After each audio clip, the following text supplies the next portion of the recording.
ಶ್ರೀ ಗುರುಭ್ಯೋ ನಮಃ. ಹರಿ ಓಂ. ಜಯ ಜಯ ಜಗತ್ರಾಣ ಜಗದೊಳಗೆ ಸುತ್ರಾಣ ಅಖಿಲ ಗುಣ ಸದ್ಧಾಮ ಮಧ್ವನಾಮ.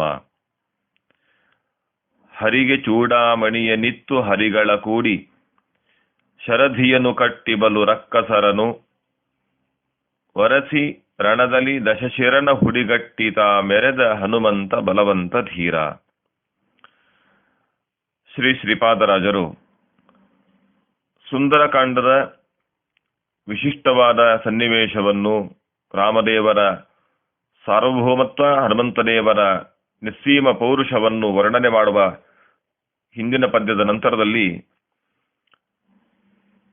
ಸುಂದರಕಾಂಡದಲ್ಲಿ, ರಾಮಾಯಣದ ಸುಂದರಕಾಂಡದಲ್ಲಿ ಬಂದಿರುವಂತಹ ಶ್ರೀರಾಮದೇವರ ಪಾದಾರವಿಂದದಲ್ಲಿ ಹನುಮಂತದೇವರು ಚೂಡಾಮಣಿಯನ್ನ ಸಮರ್ಪಣೆ ಮಾಡಿದ ಸನ್ನಿವೇಶ, ಜೊತೆಗೆ ಯುದ್ಧಕಾಂಡದಲ್ಲಿ ಪ್ರಸ್ತುತವಾಗಿರುವಂತಹ ಸಮುದ್ರ ಸೇತುವೆಯ ನಿರ್ಮಾಣ, ರಾಕ್ಷಸರ ವಿರುದ್ಧ ಮಾಡಿದಂತಹ ಭಯಂಕರವಾದ ಯುದ್ಧ, ಹಾಗೆ ರಾವಣನನ್ನ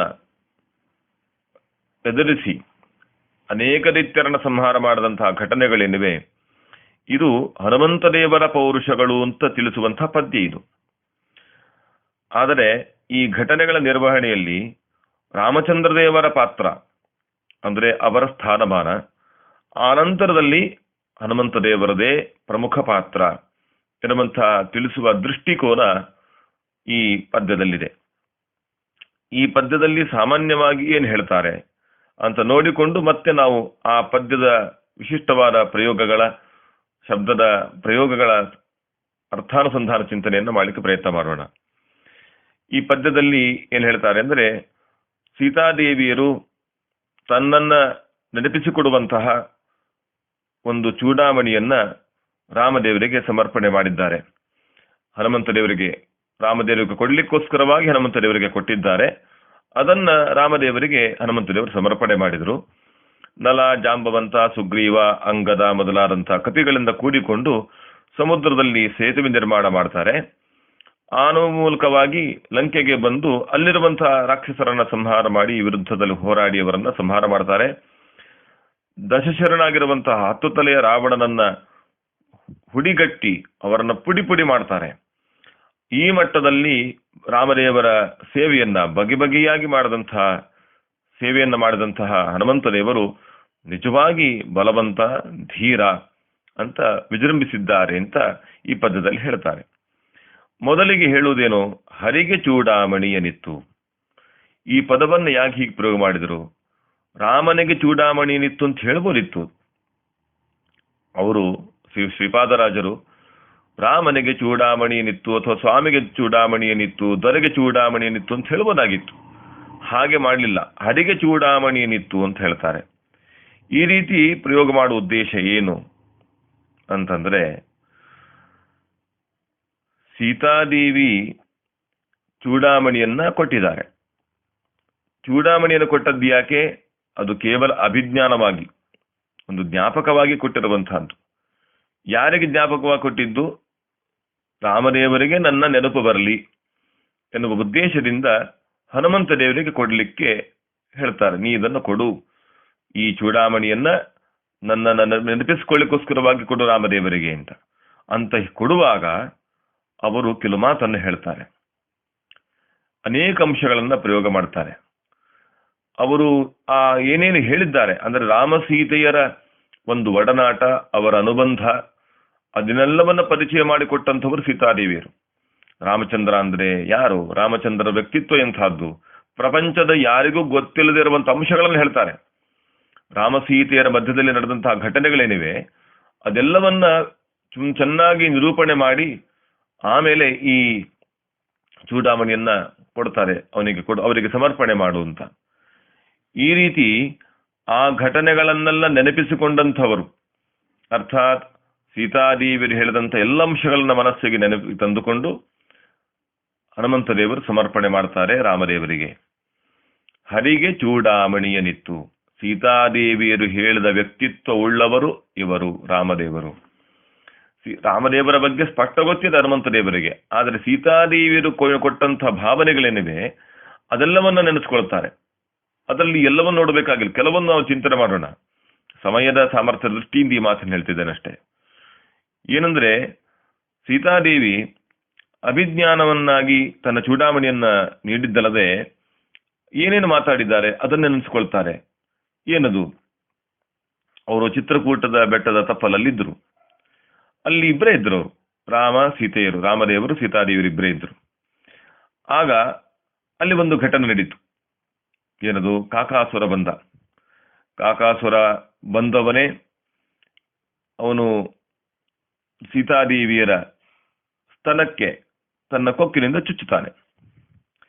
ವಾಸ್ತವಿಕವಾಗಿ ಕಾಕಾಸುರ ಮಾಡಿದಂಥ ಕೆಲಸ ಹೌದು, ಆದರೆ ಕಾಗೆಯ ರೂಪದಲ್ಲಿ ಜಯಂತ ಬಂದಿರುವಂತಹದ್ದಿದೆ. ಜಯಂತ ಅಂದ್ರೆ ಇಂದ್ರದೇವರ ಮಗ.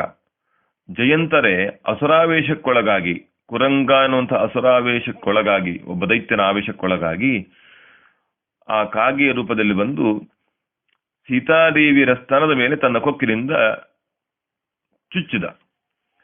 ಆ ಸಂದರ್ಭದಲ್ಲಿ ಅವನನ್ನ ಸಂಹಾರ ಮಾಡಬೇಕಾಗಿತ್ತು. ರಾಮದೇವರು ಸಂಹಾರ ಮಾಡಲಿಲ್ಲ.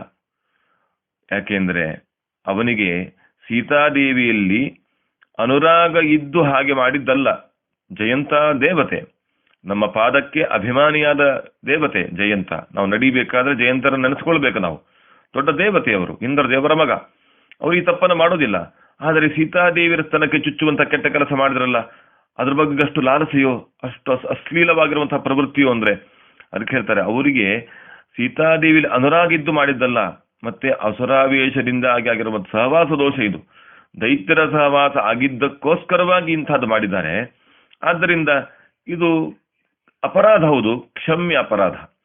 ಅಕ್ಷಮ್ಯ ಅಪರಾಧ ಅಲ್ಲ, ಕೊಂದೇ ಬಿಡುವಂತಹ, ಶಿಕ್ಷೆ ಕೊಡುವಂತಹ ಪ್ರಸಂಗ ಏನಿಲ್ಲ. ಕಾರಣ ಏನಂದ್ರೆ ಅದು ದೈತ್ಯ ಮಾಡಿರುವಂತಹ ಕೆಲಸ, ಜಯಂತ ಮಾಡಿದ್ದಲ್ಲ.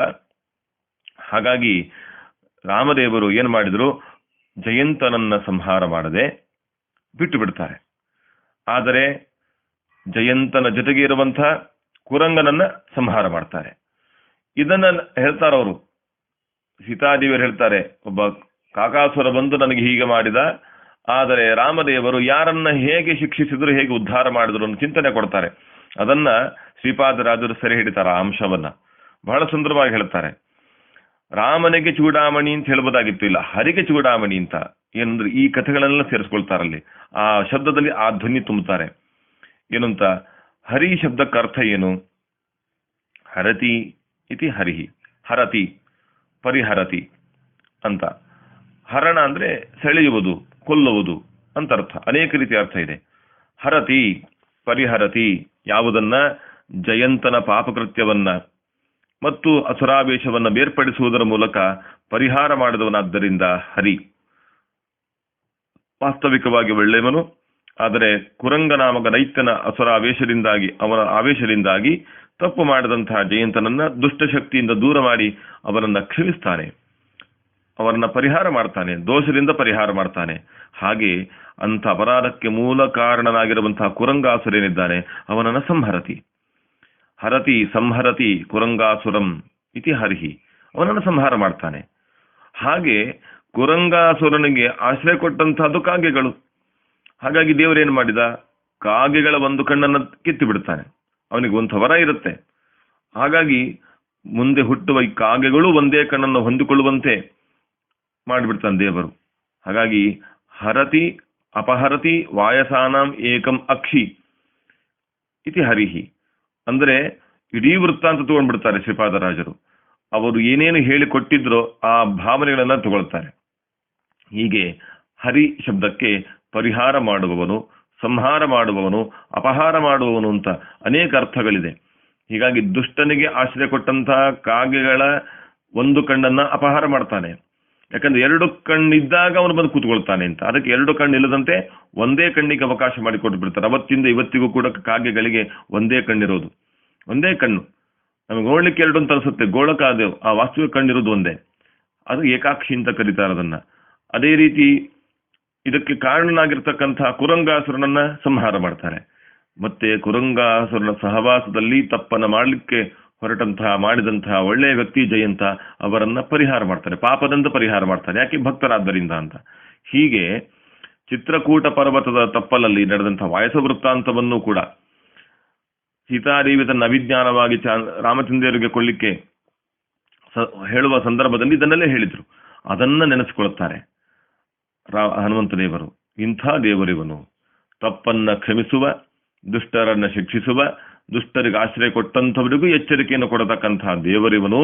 ಅಂತ ಹರಿ ಇವನಿಗೆ ನಾನು ಸಮರ್ಪಣೆ ಮಾಡ್ತಾ ಇದ್ದೇನೆ, ಮಾಡಬೇಕು ಅಂತ ಚೂಡಾವಣೆಯನ್ನು ಕೊಡ್ತಾರೆ.